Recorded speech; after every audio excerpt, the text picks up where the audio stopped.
چلیے ٹھیک ہے. اچھا گورنر صاحب، اب 2 سال گزر چکے اور احتساب کے حوالے سے جو نعرہ لے کر پاکستان تحریک انصاف آئی تھی اقتدار میں وہ بھی چل رہا ہے، لیکن آپ نے جس طرح فرمایا کہ یہ موقع ہے کہ تمام کے تمام لوگ مل کر جڑ کر بیٹھیں اور اس مشکل گھڑی سے پاکستان کو نکالیں، تو کچھ لوگ اسپیشلی اپوزیشن یہ سوال اٹھاتی ہے کہ کیا یہ موقع نہیں ہے کہ آپ جس کو آپ احتساب کہتے ہیں اور وہ لوگ سیاسی انتقام کہتے ہیں، اس کو سائیڈ پہ رکھ کے فی الحال کرونا سے یا اس مشکل گھڑی سے یا معیشت کے معاملات کو سنبھالنے میں مل کر کام کیا جائے؟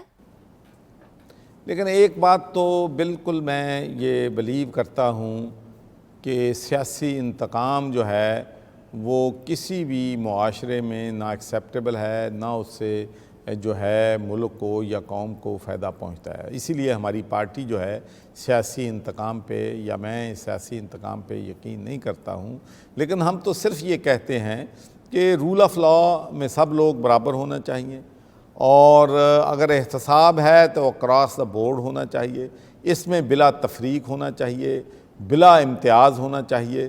کیونکہ اگر کسی نے زیادتی کی ہے، کسی نے کرپشن کی ہے، کسی نے پیسہ کمایا ہے تو اس نے ملک کو نقصان پہنچایا ہے. اگر ملک میں پیسہ بنا کے ملک سے باہر بھیجا ہے تو یہ ڈبل نقصان پہنچایا ہے.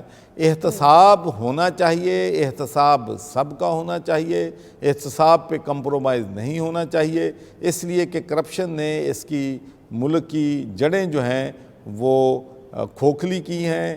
یہ جو کرپشن ہے ملک میں ایک کینسر کی حیثیت رکھتی ہے.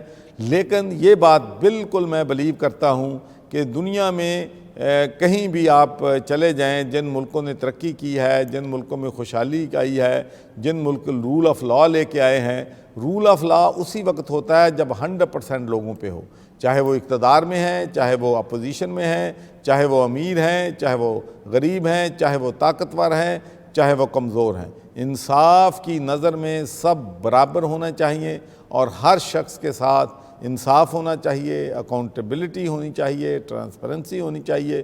تو پھر جو ہیں ہم ان مشکلات سے نکلنے میں ہمارے لیے آسانی جو ہے وہ پیدا ہو سکتی ہے. رائٹ.